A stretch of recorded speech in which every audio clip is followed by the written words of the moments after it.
1965 کی جنگ کے دوران پاکستان کی سلامتی کے لیے یہ شرط ضروری تھا کہ پاک فضائیہ پوری جنگ کے دوران فضاؤں میں اپنی عملداری اور حکمرانی قائم رکھے تاکہ زمینی جنگ کے تمام آپریشنز اور پلانز صحیح طریقے پر پایہ تکمیل کو پا سکیں۔ ٹیکنالوجی اور عددی اعتبار سے برتری نہ ہونے کے باوجود یہ ایک بہت بڑا چیلنج تھا، جس کے اصول کے لیے پاک فضائیہ نے ایک جارحانہ اور نڈر انداز اپنایا، جس نے بالآخر ملک کی فضائی حدود کو ناقابل تسخیر ڈھال فراہم کی۔ خواتین و حضرات، پاکستانی قوم تقریباً ایک ہفتے کے بعد یوم پاکستان منانے جا رہی ہے۔ اس موقع پر پاک فضائیہ نے سوچا کہ کیوں نہ تاریخ کے ان صفوں پر نظر دوڑائی جائے اور ان پہلوؤں کو اجاگر کیا جائے جو عمومی طور پر کم توجہ پاتے ہیں۔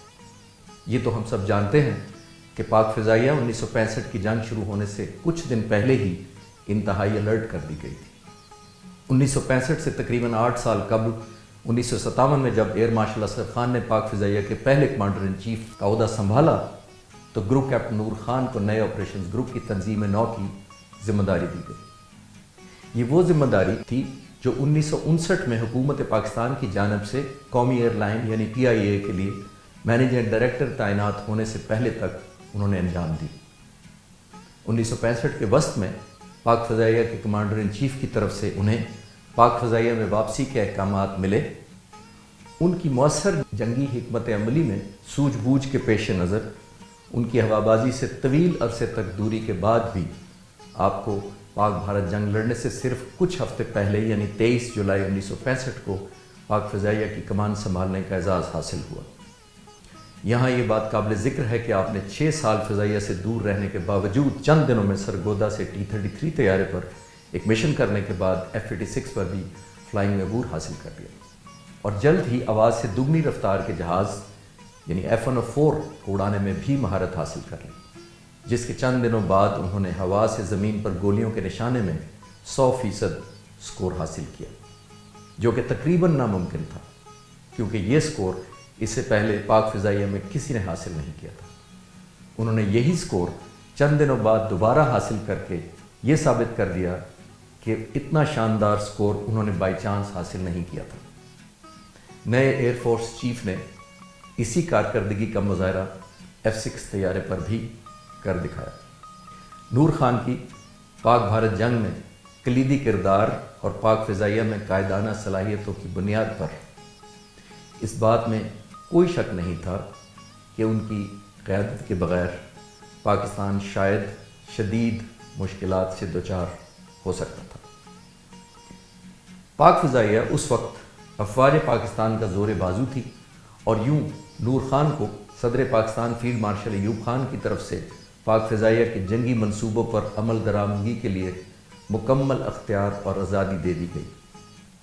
اگست 1965 کے اختتامی دنوں میں پاکستان اور بھارت کے درمیان تنازع کشمیر کی وجہ سے کشیدگی بڑھتی گئی، لیکن پاک فضائیہ نے یہ خطرہ بہت عرصہ پہلے بھانپ لیا تھا۔ اسی وجہ سے باہمی امدادی پروگرام کے ذریعے فراہم کردہ امریکی طیاروں سے لیس پاک فضائیہ اس وقت بہت مضبوط طاقت بن چکی تھی۔ پاک فضائیہ کے پاس اس وقت 92 F-86 طیارے دستیاب تھے، جبکہ 8 سیبر طیارے اوور ہالنگ اور مرمت کی وجہ سے جنگ میں حصہ لینے کے قابل نہیں تھے۔ اس کے علاوہ 12 F-104 پاک فضائیہ کے بیڑے میں شامل تھے، جبکہ 2 ٹرینر طیارے بھی تھے جو جنگ کے لیے موزوں نہیں تھے۔ اس کے علاوہ 25 B-57 بمبار طیارے تھے، جن میں کچھ جہازوں میں جاسوسی کے آلات بھی نصب کیے گئے تھے۔ پاک فضائیہ کے بیڑے میں شامل اضافی طور پر پاک فضائیہ کے پاس 12 T-33 جیٹ ٹرینر بھی تھے، جنہیں موقع کی مناسبت سے محدود پیمانے پر جاسوسی اور زمینی حملے کے لیے استعمال کیا جا سکتا تھا۔ یہ سب 141 جنگی جہاز 9 اسکواڈن میں تقسیم کیے گئے تھے۔ پاک فضائیہ کے اس جنگی بیڑے کو 30 مختلف ٹرینر، ٹرانسپورٹ اور ہیلی کاپٹروں کی بھی مدد حاصل تھی۔